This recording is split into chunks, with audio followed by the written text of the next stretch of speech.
Hi, I'm Shaka Hislop, and you're here at Extra Time TV.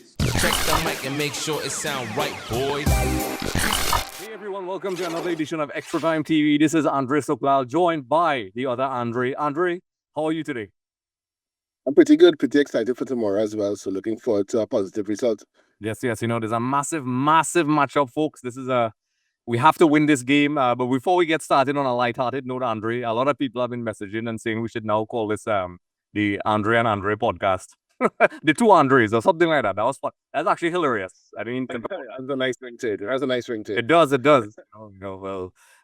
So of course, the big game is taking place at the Bermuda. Of course, I almost said he is the Crawford because I'm already thinking ahead, but it's not. It's away to Bermuda. We have to win. Andre, I wanted to do our reaction to the squad a couple of days earlier, but I couldn't get around to it. But before we get into the usual conversation we have, what was your initial reaction to the squad? The squad kind of more or less picked itself. It was fairly predictable, the players, and that the only surprise omission really, and if you want to put surprise in quotation marks, would be Marvin Phillip. But I think that Marvin Phillip has not been playing for his club, Central FC. I think he was number 2 for Central FC in the recent qualifiers for the Concacaf Champions League or Caribbean Cup or something like that. So by that extension, I assume that because of that, they decided to give somebody else a try. But other than that, the squad more or less picked itself. I expected Molino and Daniel Phillip to come back into the squad. It's we have a nice new addition in terms of Deron Phillip. So I'm looking forward to see what he can do. And more or less, the squad is a fairly safe squad. People talk about notable omissions in terms of Alvin Jones, maybe Sheldon Bato, Joven Jones, but these are players that, yes, they were loyal servants to Trinidad and Tobago, but I think they are players, more specifically Sheldon Bato, who are a little bit past their best, and they are suitable replacements who can more or less match or exceed the type of performance that they could put off in this stage of their career. Yes, and Kenwin, folks, if you didn't see it, there was a live Q&A at the request of the viewers. We tried it yesterday. We had some audio glitches, but eventually we sorted it out. We were at the mercy of the internet connection, unfortunately. 99% of the time it works. When we do Andre's videos, we sound smooth. So I was joking and telling Kenwin, the internet connection didn't like him. And I had to bring back Andre. But, in terms of one of the players that, that caught my eye in the squad selection was Molik Khan. He's been around, for those who follow Trinidad and Tobago football, quality player. But this is something you and I spoke about before. And we could sit down and, dissect the squads and, analyze. This is crunch time. We have to win. And, a lot of people, I've been seeing a lot of nonsense, which I won't get into too much about. You could see the demeanor of the fans already starting to kind of turn a little bit, about the results. But, a lot can happen if we win this game. It's all about getting the results now. In my mind, at least, it's not about, getting it pretty, it's just about getting it done. I'm very okay with us getting some ugly wins right now. And we mentioned repeatedly in all our match previews and reactions that, a lot of people have not given Bermuda much of a chance. And I'm not saying they're going to go on to win the group, but they are by no means an easy walkover. This is a team that we're definitely going to have to work to those points. They're a proud nation. They want to make a statement. They have improved over the years, just like all the other Caribbean islands. And I'm sure Dwight knows this. He knows that. And, Kenwin gave us some interesting insight, folks. If you want to see that, I'll put a link in the description below when it's done. You can check that out. Where at this point, it's really about getting your players to believe in their abilities. And, tactics and everything aside, it's really about getting them to believe, hey, listen, you could get the job done rather than let's see what happens. And right now, I think, Yorke has played a lot of systems, which we'll get into. We've seen he's tried different systems with different players. So he's not limited to one style. But since we're going to talk about his styles, we're heading to Bermuda. We've observed them in all the games so far. How do you think they're going to approach this game? When you say game, in terms of Trinidad Tobago. I mean, it's a game that we definitely have to win, and we have to win well. I expect us to go on the front foot. I expect Bermuda to play a low block and try to hit the long ball. It's a tactic that they tried, albeit partially successfully against Curacao, because they lost that game to Curacao by a narrow 3-2 margin. I'm not saying that Bermuda is a strong team. We are obviously player stronger side than them, but in terms of, this is the final round of CONCACAF qualifying, so they didn't get here by guess. They got here because they beat Cuba, and Cuba is a pretty decent squad, a decent CONCACAF opposition. So they've shown that against the bigger nations, because Cuba is a team that obviously went to Bermuda and expected themselves to beat Bermuda, and they went and they lost. So I think one of the first things is to ensure that we don't take them for granted. We show them the respect, because I mean they have a couple of players that played as high as the championship division in England. That's Naki Wells. They have a decent striker. He's a striker that has been playing in the English divisions for the past 10, 15 years. They have a couple of players who play in Europe, but nothing too, extravagant. They normally have players in the 5th, 6th, and some of the non-league divisions in England. All right, and some schoolboys in the American college system, as well as a couple of players who are based in Bermuda. But having said that, I always say that the game is played on the day and the game is played on the pitch. We went to a World Cup and played against Sweden, who had all of their players were better than ours, but yet still we were able to hold them to a draw with 10 men. So I don't think we should take anybody for granted, but I think that tomorrow is a statement game for Trinidad and Tobago. We have to go. We have to win. If we don't win tomorrow, the campaign is over. It's simple as that. If we don't win the game tomorrow, the campaign is over. Right? So, and I believe we're going to win. I believe that we're going to have a good showing tomorrow. I think that the team is geared up. I think the team is pumped up, and I think they're going to go to Bermuda, and I think we're going to beat Bermuda very badly tomorrow. Yes, and we all want this to happen, folks. And one of the things that Kevin brought up, and we were discussing yesterday, is that just like Curacao and even Jamaica, even though we lost that game and we got the offside goals and so on, we mentioned the positives, which we won't go over because that's a whole other podcast. But we've been seeing steady improvements. The team has been looking a bit more confident. Getting that ball inside the nets is really important for us, because that the Curacao game, we could see we were on the verge of snatching those 3 points and it just wouldn't go in. Kudos to the Curacao goalkeeper. Was fantastic that day. I know, take nothing away from that guy. There were some shots that should have definitely gone in, and he did what he did. Reminded me of the Keila Navarre save against Trinidad years ago, where we could have probably snatched something from Costa Rica. Those 2 points and us not being able to really get those goals, that is definitely something, we could sit down, like I said, and discuss tactics and whatever.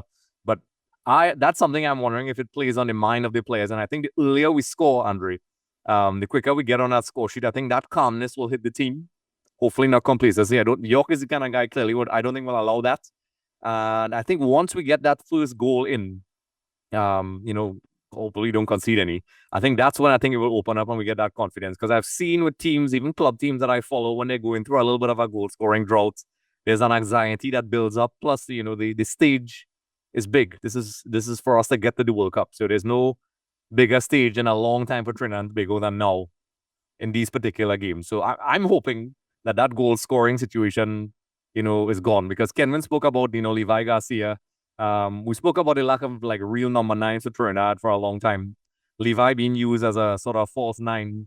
And also we have, Spencer and these guys. Cardin's obviously going up the wings. Dante Sealy. We really need those guys to put the ball in the back of the net tomorrow. And, of course, in addition to them, we have to talk about the midfield. And you and I discussed before as well, Kevin Molino, how crucial he is. He's an experienced guy. He adds that confidence in the midfield to pass the ball around. And you could see the team is different with somebody like Kevin. He's not afraid to drop deep, get inside those half spaces and create things. This is where, I'm not going to sound very analytical when I say this, but this is where we really need them to you need to perform now. It's go big or go home.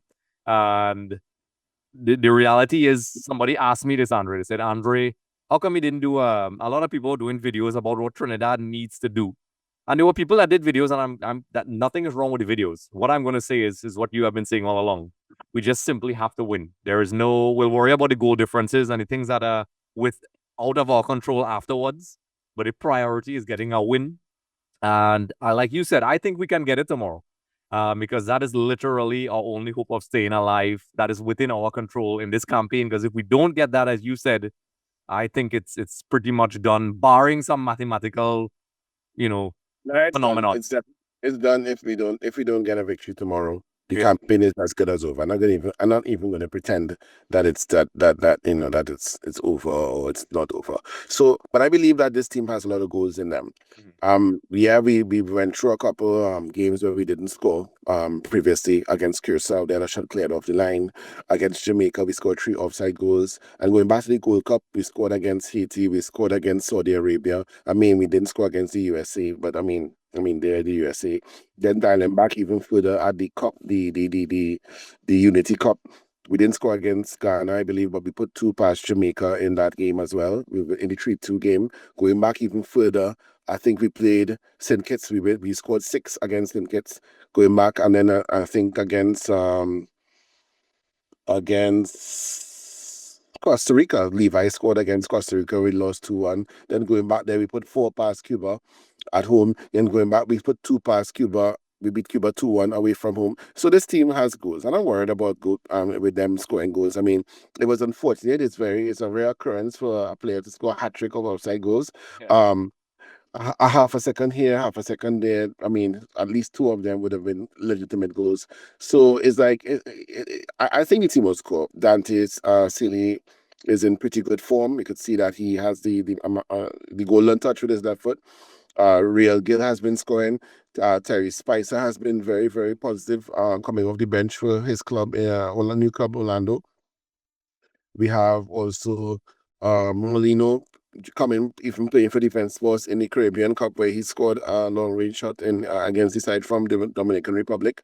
So we have player Molik Khan coming into the side, and I'm excited about him coming in because I saw some clips of him playing, and he played against, I think, Slovan Bratislava. I think that's the name of the club, which a club that features regularly in Europe, and sometimes in the earlier stages of the Champions League and so forth.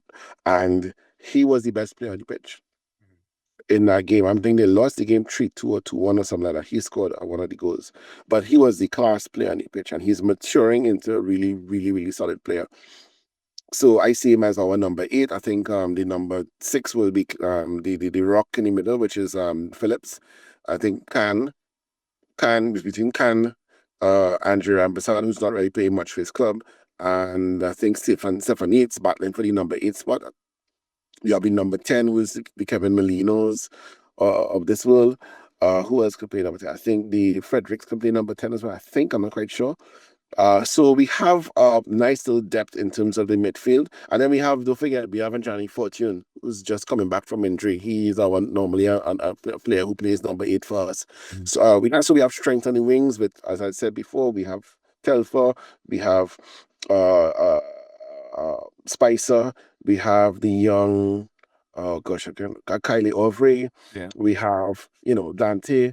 We have quite a bit of, we have offensive threat. I think that we have enough to put the ball in the back of the net against Bermuda. The catch will be the Curacao game, because that playing on that turf will be a little bit different for a lot of our players. But I mean, just dialing back to this game. Tomorrow we're gonna be on the front foot. They're gonna play a low block. I looked at the highlights, Curacao versus Bermuda, and while the score was 3-2, Curacao could have scored about 7 or 8 goals in that game. It was, Curacao put them to the sword, but Curacao wasn't as clinical as it should be, and that game should have been about 8-2. Keeper put off some saves, ball hit post, clear off the line, missed some the 6-yard box, etc. So I'm hoping that we are able to put a performance to beat Bermuda tomorrow by a decent margin. Not just to beat them. I think we're going to beat them. Not being overconfident. I want us to play our strongest squad. I heard on some other podcasts where they're saying, you could play this person instead because it's a weaker opposition. I have no problem with getting people games, but let's get a 2 or 3 goal lead before we even think about resting players. Because what I would hope for is if we up by 2 goals or maybe 3 goals halftime, this 55th, 60th minute, then we start to make some wholesale changes to rest players for the game against Curacao. But outside of that, I'm really, really positive about the game tomorrow. I'm excited to see what Deron Payne looks like. I'm excited to see what Molik Khan has to offer. I'm happy that Daniel Phillips and Kevin Molino are back in his squad. So, and I want him to, I want to see Levi on the wing. I want to see Levi on the wing. I want to see Levi. I want to see Ubiku play up front and Levi on the left. Maybe Levi on the right, Spicer on the left. And you make a little switch. You bring on Real Gill and then Dante. So, we could not to experiment, but I think we should utilize Levi differently in these sorts of games. Yes. And funny enough, that's exactly what Kenwin and I was talking about yesterday. That playing Levi in his position where he performed with his club, because Dante Sealy himself and all these guys, what's promising for us is that they're scoring for their clubs. Dante gives you that option also with free kicks. So I think now is a great time for them to really get it. For me, at least, the confidence level heading in will be great heading into Bermuda. Like I said, no disrespect to Bermuda. I'm not going to say it's an easy game. I would like it to be. I want us to get that positive result. And just addressing what you said, where some people say, we should rotate players. Once the score is, without any doubt, within reason, they could try some players and try some solutions and get them some playing time. Because, the game as a coach, I think it was in New York Red Bulls I interacted with. He said the game is the best teacher. And while we had the friendlies to prepare and practice, I said this repeatedly in the video. It's all about the results now. And we need to get it done. Just me looking at other scenarios, Curacao, in terms of potency in front goal, they're not, and it worked in our favor at home. And I hopefully that works. We'll get to that game when that time comes. But, I'm hoping, that the lack of potency up front with Curacao, because they do waste a lot of chances. Even though against Bermuda, they could have scored 8. That kind of proves my point. Against Trinidad, we could hopefully take advantage of that when we play them. But I'm jumping the gun a little bit. So back to this thing now. In the Bermuda played, according to SofaScore, against Jamaica, they played a 4-1-4-1. And let me pull up the other one real quick. And against Curacao, they played 4-2-3-1. So clearly, defense and cluttering up the midfield is one of their priorities. If you had to guess, Yorke has tried different formations, and we're making an educated guess. There's no way we could get it right. What do you think he's going to go with tomorrow? Well, Yorke primarily plays a 4. What I would classify as a 4-2-3-1. Looks like it for me. So I know he goes with a flat back with one holding, with an 8 in between, being a 6 and an 8, depending. And then you have an attacking midfielder with two players on either side with a striker up top. I think this is going to be a straight 4-3-3. If he's feeling a little, adventurous, it could be a 3-4-3 with Spicer and maybe somebody else bombing on the wings. But I expect him to play a 4-3-3. But I'm curious to see what he will do with the starting lineup as it relates to some of with mainly the left back and the right back. I think all the other players pick themselves, but I think the right back and left back positions are up in the air. Because I said left back because Andre Raymond is back. He played a couple of games for his club, but I know that Noah Powder had a pretty good showing at the left back in the previous couple of games. He was pretty solid, actually, even probably more solid than Andre Raymond. He doesn't give you much going forward from that wing back position, but defensively, Noah Powder was really, really solid. And on the right side, I don't know if he's going to start with Claudines again as a right back, or if he's going to give Deron Payne his debut from the start, because Deron Payne, he said, is a regular for his club in the Eredivisie. He played in the Eredivisie 2 years ago with his squad, starting 40+ games, or appearing at least in 40+ games for the season. They got relegated. They went down to the second tier in Holland. They won that division and they came back up. So they're back up in the Eredivisie in Holland, and he's still one of their starting right back players. So I think he's battling for the starting position with another right back at the team. So it's interesting to know if he will play, because this is somebody who just came into the squad and who you convinced to come to play for TT. So he's going to come and he's going to want to play. So do we, so I'm just interested to see how that's dynamic. But other than that, I think it's going to be Trimingham and Kobe Henry as the centre backs. I think they have established themselves as a pretty solid pair. They have different strengths and they complement each other well. I think Daniel Phillip is going to play the 6. The 8, I hope, is Molik Khan, but it could also be, I know they love Andre Sooklal, who is, always looks good in training, is a leader on the pitch. So even though he's not getting minutes, he from what I've heard of him, he's somebody that he can be the coach on the field. So you need players like that who the coach can trust to give instructions. And if you need somebody to represent the coach on the pitch, Andre Sooklal is that guy, from what I've heard. Yeah. So it could be him. Then you have Kevin Molino, who's going to start up top. Then up front, on the left, is going to be Spicer, most likely. On the right, is going to be Dante, and they're going to play Levi up front. But I hope they tweak it a little bit, give Dante a little bit of rest, play Levi, start Justin Obiku, and then switch it up as the game goes on. Yes. The good thing is we do have, because of the squad, I like the squad. We have lots of solutions, different alternatives in attack.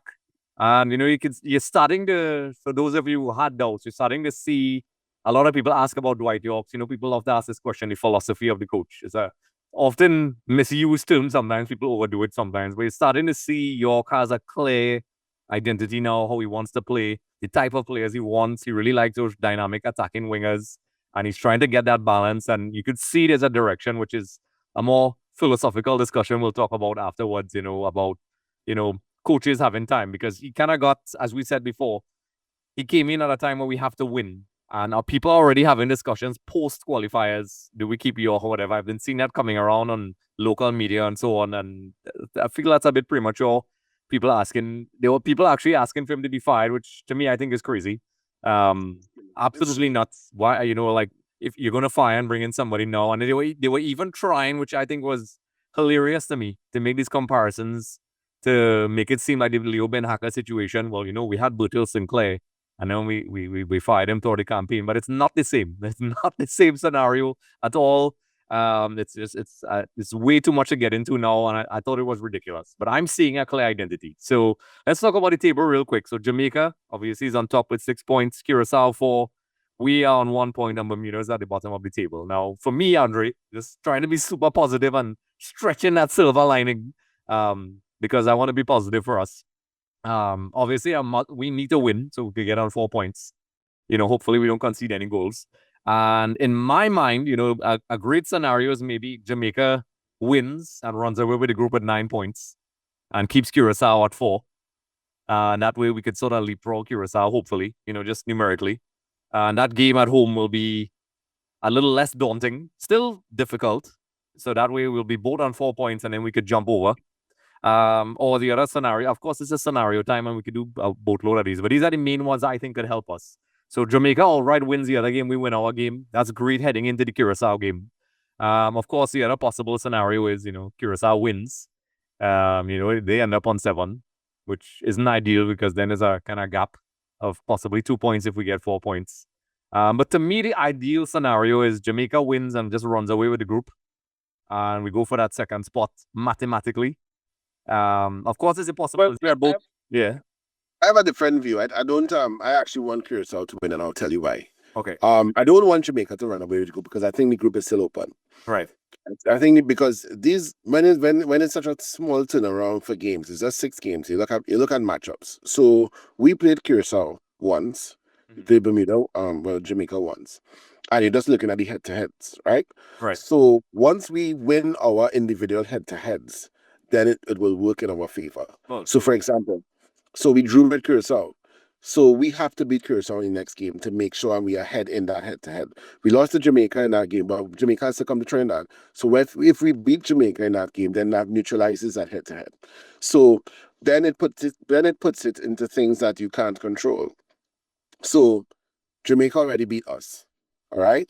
So I don't want them to run away with the group because I think if Curacao beats them, and Curacao goes to 7 points, Jamaica stays on 6, Then the next round of games, then if we just have to beat Curacao.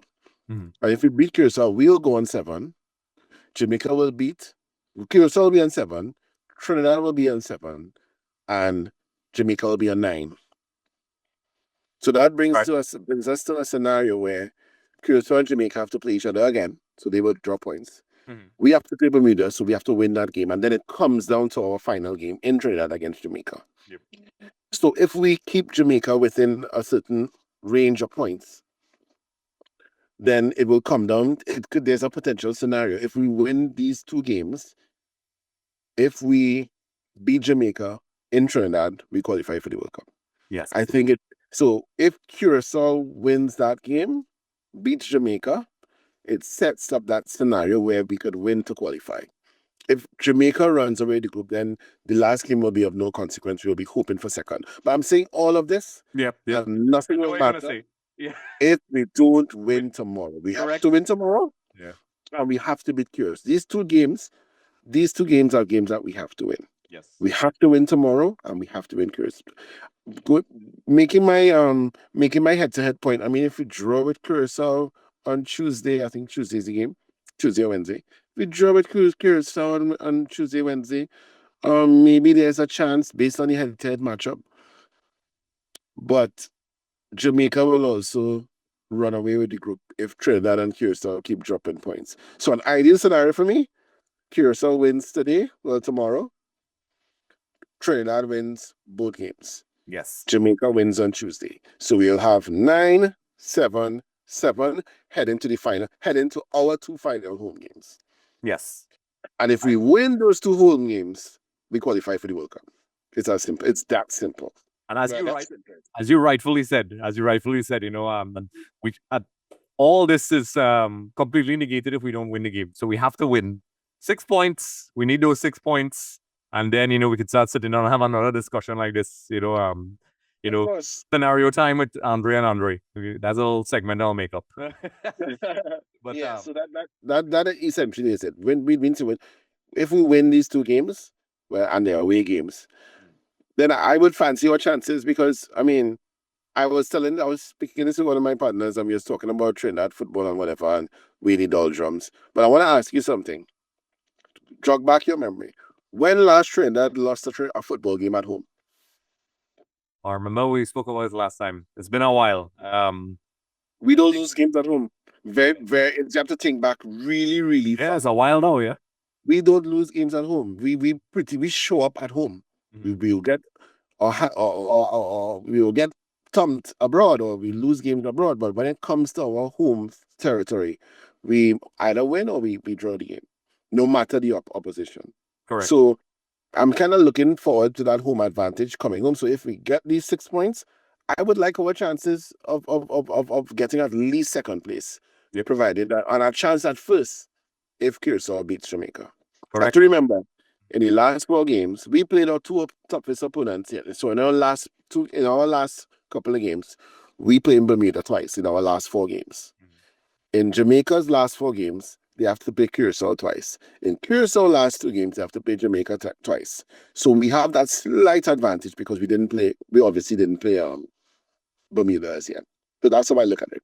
Yeah, correct. You know, we spoke about that way back when we first, just before, on the eve of the actual qualifiers.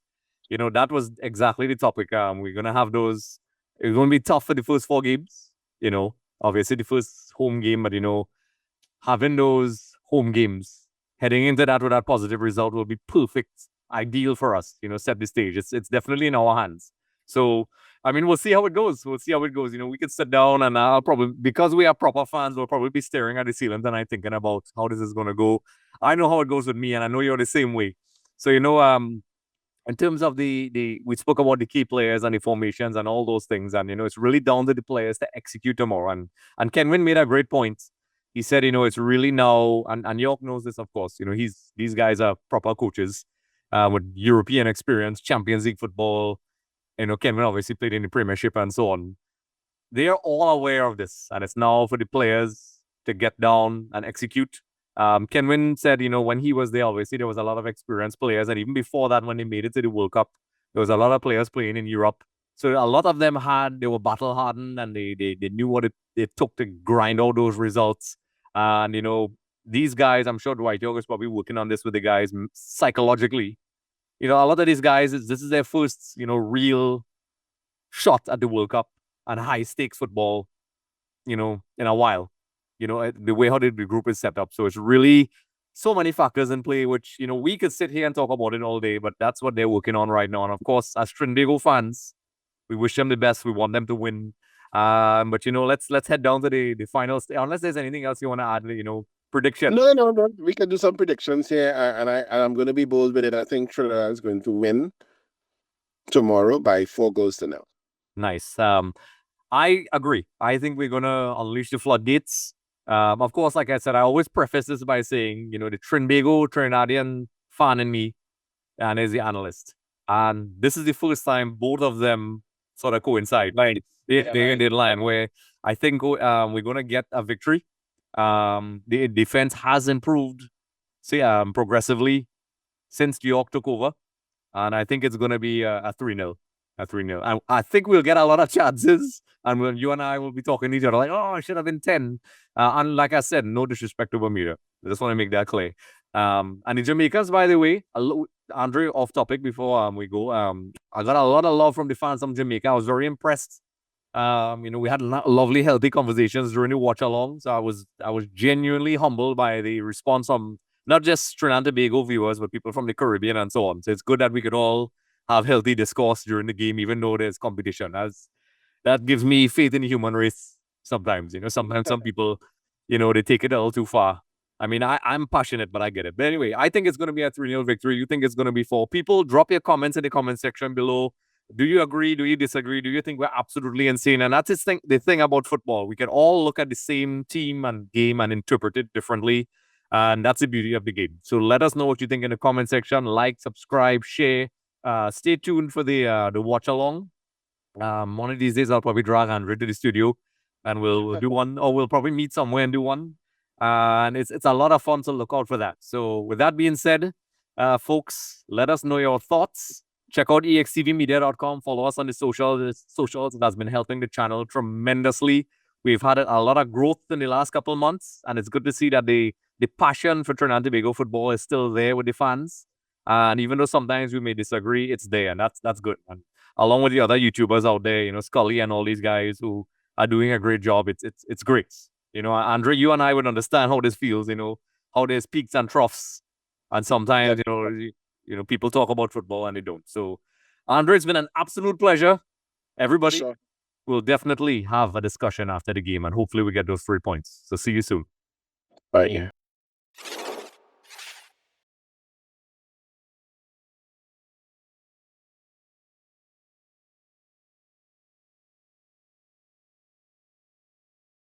Hey everyone, thanks for watching Extra Time TV. Don't forget to like and subscribe.